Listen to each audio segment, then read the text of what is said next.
Long ago, in a remote valley swallowed by brambles and twisted oak, stood a chapel whose name had been all but forgotten.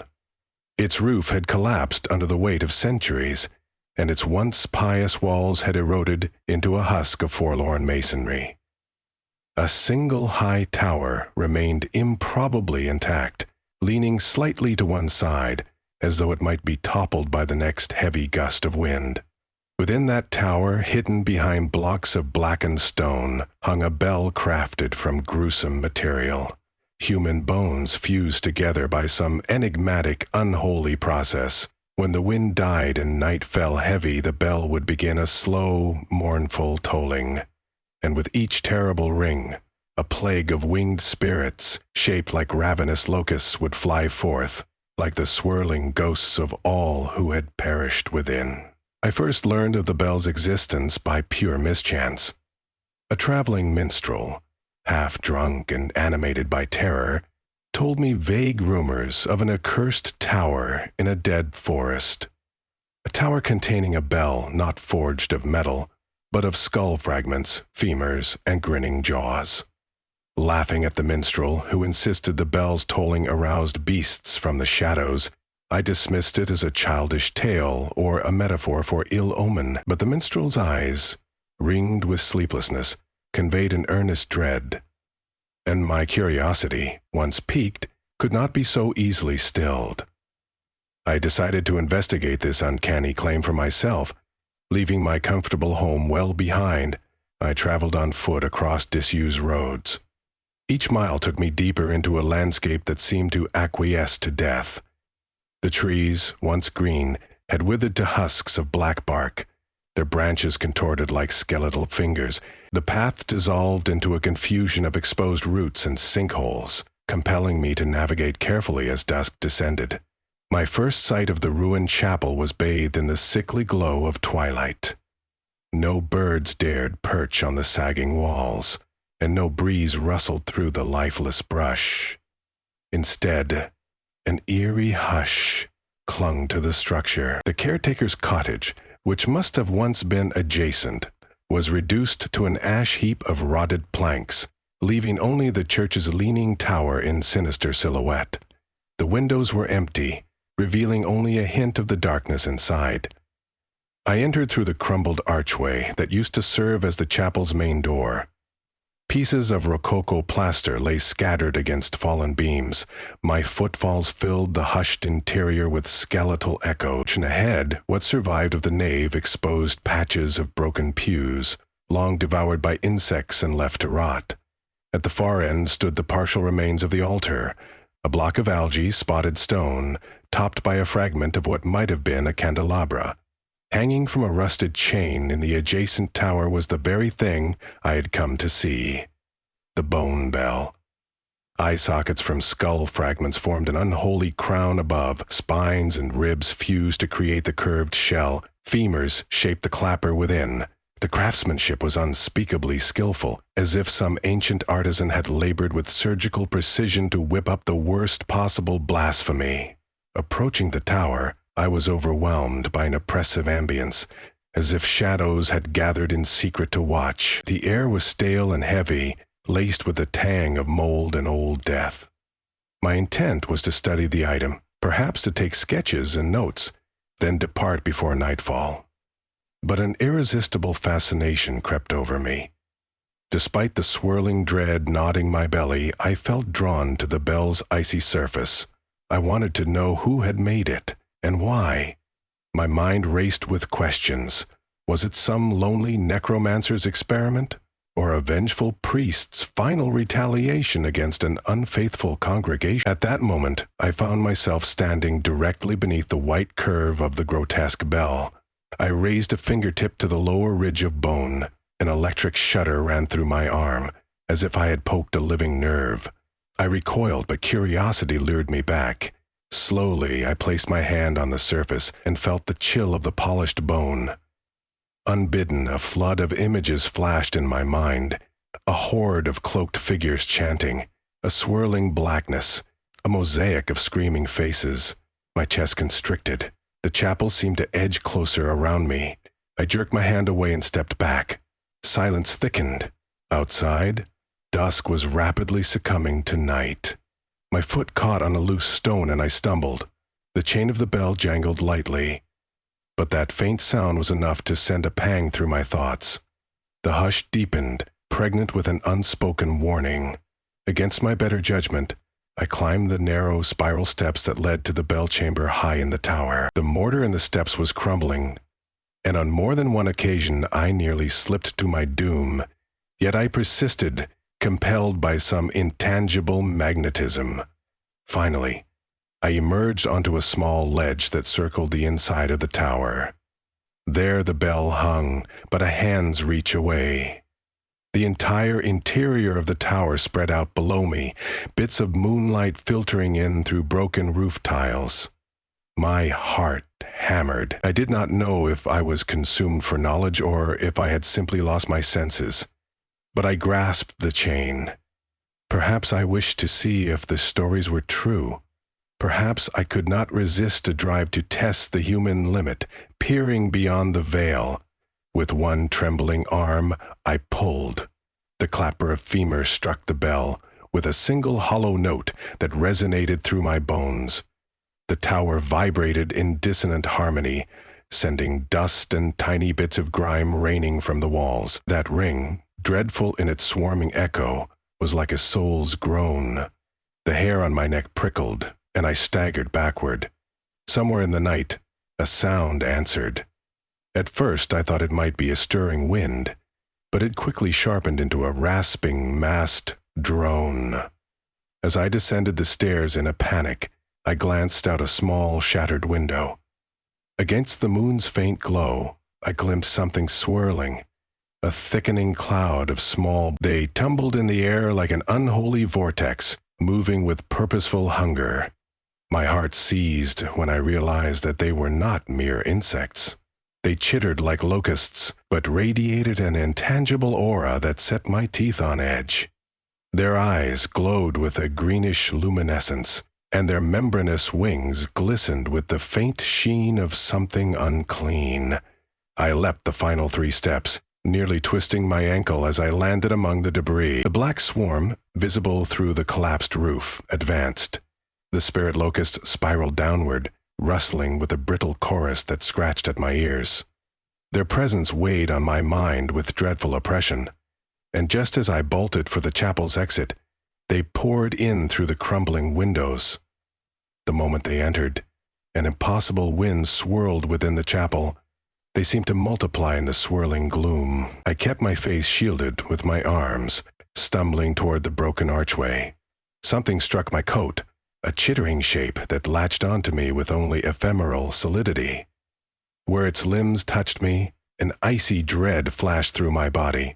I felt as if my life force had momentarily drained out, leaving me dizzy and thirsting for breath. I fled into the courtyard, stumbling over fallen stones.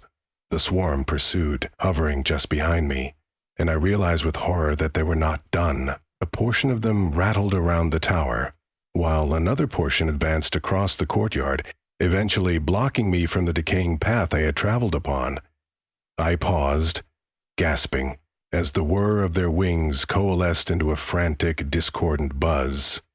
A shape moved in the darkness beyond their perimeter. Or had I imagined it? My eyes searched for an exit, all while those luminous, insectile eyes locked onto me. Then I saw it. A tall figure, robed in shadows, standing at the threshold of the old caretaker's lot. The figure's face was a gray smear, indistinguishable behind a pale, elongated mask. No, a skull strapped over its features. Even though the figure made no sound, I felt its voice reverberate within my mind. It wanted me to remain, to witness something, to pay a debt. Or perhaps to become part of that unholy bell. Galvanizing my last shred of courage, I crawled along the outer wall, slipping through cracks in the rubble, trying to avoid the locust-like nightmares. Their swirling cloud shifted, uncertain, as though they were mere puppets strung by the figure wearing the skull mask. In that moment of doubt, I successfully skirted their blockade and broke into a frantic run. Brambles tore at my legs, but I forced my way forward, not daring to look back. Only when I was far from the chapel, half lost in the labyrinth of dead trees, did I realize the buzzing had faded. Collapsing in exhaustion, I fought to breathe. No spirits lurked in the gloom behind me, and the windless hush of the forest was once again complete. I dragged myself to my feet and continued, limping through the darkness until I found a place to shelter for the night, the leaning remains of a stable that had probably belonged to some old farmland. Sleep did not come easily. Each time I drifted off, nightmares of chittering wings and moaning bones jolted me awake. I saw the robed figure's expressionless mask. Its eyes, if it even had any, spoke of hunger. By daybreak I had hardly slept. Though I had intended to abandon my foolish quest, a burning curiosity had taken hold of my thoughts. Something about that bell and its swarming plague twisted at my mind with the promise of dark revelations. Questions about the masked figure tormented me. I resolved to return in the light of day, study the structure from a distance, and perhaps find a clue to end the curse or break the power of that bell. It was reckless, but I could not abandon the souls that might be tormented by that unholy relic. At midday, I arrived near the outskirts of the ruined grounds. The sun pierced the skeletal trees in thin beams, unveiling how dead the land was. No birds, no small animals. Everything was hush and drift, like a tapestry of desolation. Approaching with caution, I noticed from among tangled vines a set of shallow steps leading into some subterranean crypt beneath the chapel. I suspected it might be connected to the tower. My breath quickened as I realized that perhaps the answers I sought lay below ground. I reached the crypt entrance with rays of sunlight at my back, illuminating twisted iron gates.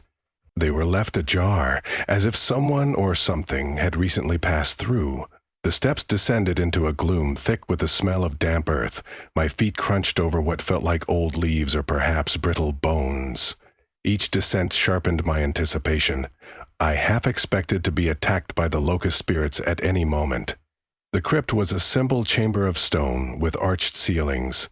Niches in the walls held moldering coffins, some sealed, some half-rotted open. In the center, an altar of blackened wood served as a table, upon which lay tattered books and manuscripts.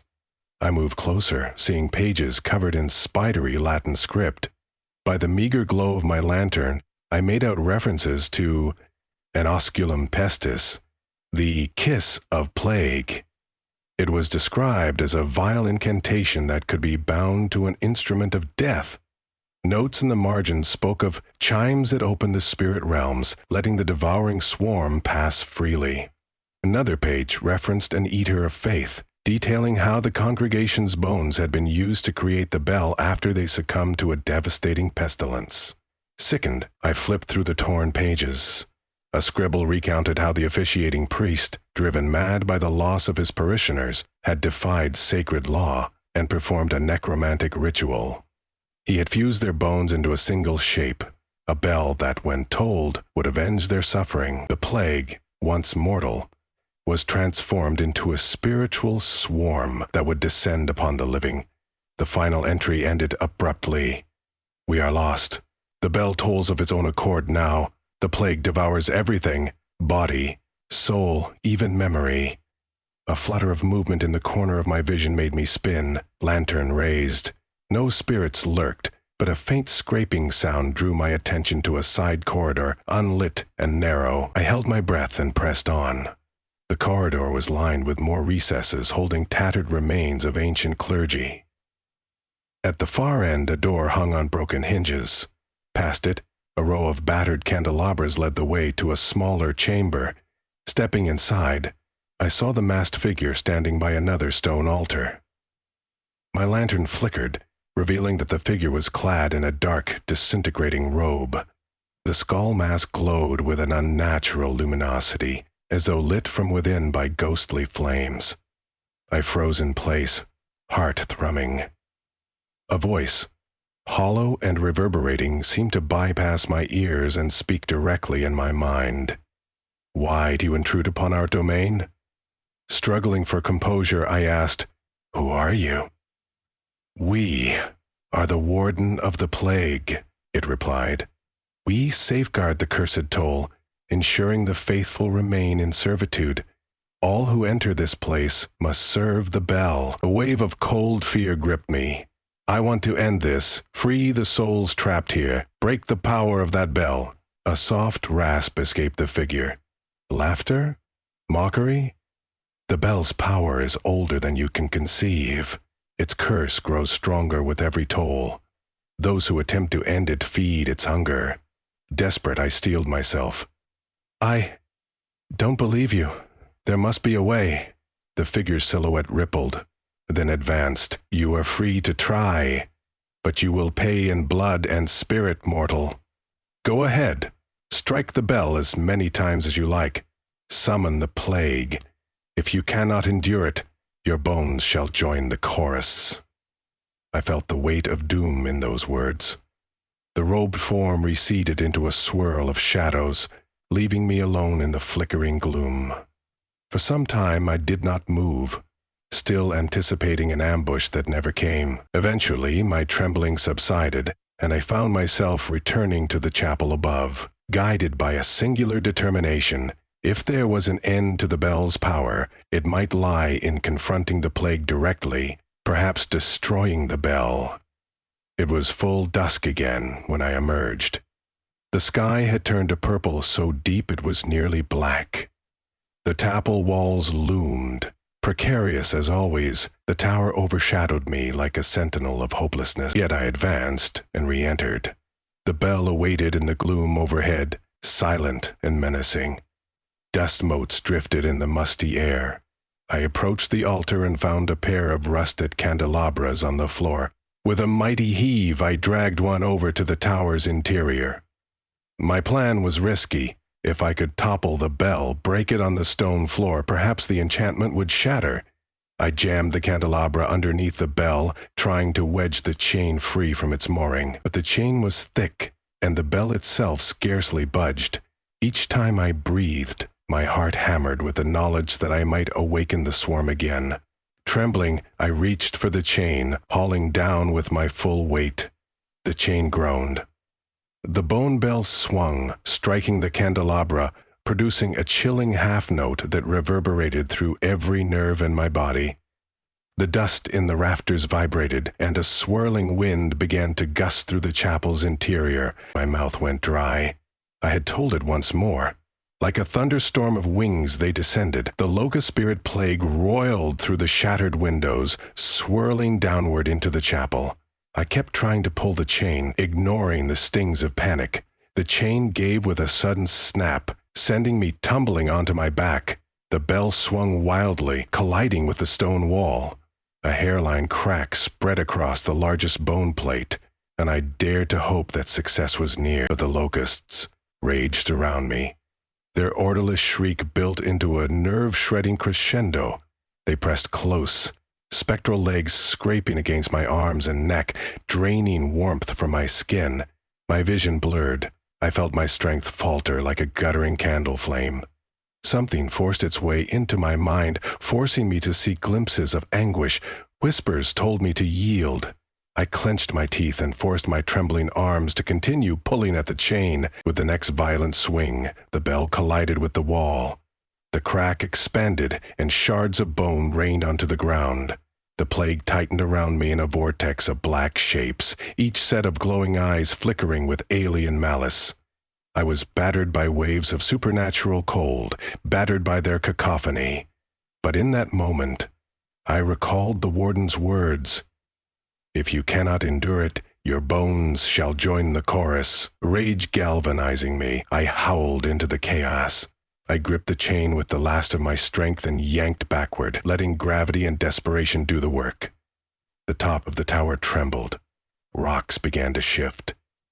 With a final, ear-splitting crack, the bell tore free from its mount on high. It plunged to the floor below, smashing into the candelabra. What followed was a din of splintering, fracturing bone.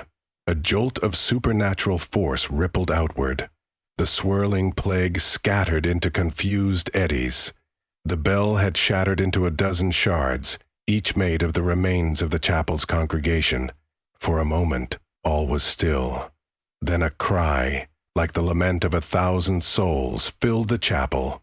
The plague locust whirled in wild arcs, seemingly in a frenzy. I crawled behind a broken pew and watched with wide eyes as the swirling shapes lost coherence, weaving in and out of each other in a horrifying dance.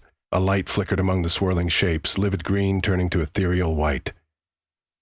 With the bell destroyed, something was changing. As if some barrier had cracked open and was now hastening them to their final rest. The ground rumbled. Portions of the wall crumbled inward. The tower above, compromised by the damage, groaned in protest. I realized it was all coming down. The plague locusts rushed upward in a column of blackness, escaping through the bell tower's open top, surging toward the sky. Yet with each passing breath, their shapes became softer, more translucent.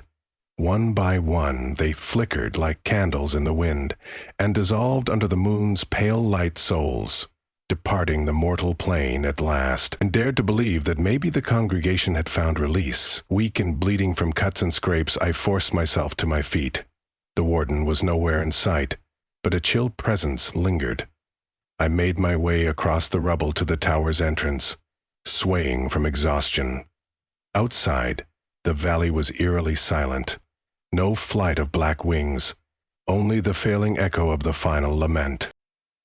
Suddenly, a swirl of darkness erupted at the chapel's threshold. The warden stood there, that skull-make glowing faintly, the robe stirring in an invisible wind. "You have undone centuries of vengeance," it said, mind speech crackling with disdain. "You have stolen my power." I stumbled backward. "It wasn't your power. Those souls weren't yours to hold. They belonged to themselves, and now they're free." A slow, terrible hiss escaped the warden. Its spectral form flickered. "You believe the plague is truly gone? You have stilled the bell, but it does not erase the blasphemy that gave it birth. Darkness has other ways of feasting." The warden lifted its emaciated arms, revealing not flesh but bleached bone. Its robe collapsed as though empty, but within its shape a raging swirl of shadows roiled. "You have merely turned the page of a cursed book." Summoning the last vestiges of my courage, I rasped, "Begone!" A gale rose, swirling dust and uprooted vines in a cyclone. The warden's shape wavered. A crack skittered up the skull mask from chin to brow. Beneath it, I saw fleeting glimpses of a face contorted in anguish, perhaps the ancient priest who had orchestrated the ritual. Then the skull mask fell away, and with a final scream the warden's form tore apart, swallowed by the wind that whipped it into nothingness. A hush followed, so profound that my ears rang from the absence of noise. For several minutes, I simply stood there, leaning against a half-fallen wall, my lungs and mind struggling to steady themselves. When I stepped outside, the world felt different. The dryness in the air lifted, and the sense of suffocating menace eased. Though the forest remained black and gnarled, the oppressive weight of absolute despair had receded. Slowly, I trudged away, not daring to linger for the tower's final collapse. At dawn, I discovered a faint trail leading out of the valley, and followed it until brambles gave way to rocky hills. I turned back once. The chapel was visible only as a leaning silhouette, crowned by a faint haze of dust. Its tower, that beacon of horror, seemed on the verge of losing the last of its structure. An odd sorrow gripped me. I sensed I had ended something monstrous, yet also severed a tie to a people's tragic history, one that might have been told, if not for the abomination that had claimed them. Steeling my resolve, I resumed my journey. I told myself that the plague of bony chimes was ended. No longer would the bell toll in the night, summoning an unstoppable. And yet, whenever I close my eyes, even now, I can almost hear that faint echo, the scraping of legs in the darkness, the moan of bone striking bone, and the breeze that hovers at the edge of hearing, as though the restless spirits might again be conjured by a dreadful ring. Sometimes in the hush of darkest midnight, I dream of the ancient tower rising anew. I see the fragments of bone reassembling themselves in defiance of hope, ready to call forth the plague once more. I do not know if such nightmares are mere echoes of lingering fear or something more. Perhaps in some far-flung corner of that crumbling valley, a solitary piece of the bell remains, waiting for another foolish traveler. But for now, the chapel stands silent, and no mournful toll disturbs the stillness. A moment of peace persists in that haunted place, however temporary and fragile, granting rest for the long-suffering dead who prayed in vain for deliverance. The wind passes unimpeded through the collapsed walls, whispering secrets of old regrets, and beyond the forest remains barren, but less heavy with dread. Should one venture there, perhaps they'd find only a few shards of bone to suggest the tower's terrible relic ever existed. Yet I cannot help but wonder if, on some moonless night, the ancient chain might rattle of its own accord, summoning anew the horrifying legion that once devoured faith, flesh, and reason. The curses raised by desperation are rarely laid to rest so easily, and vengeance does not willingly abandon the living for long.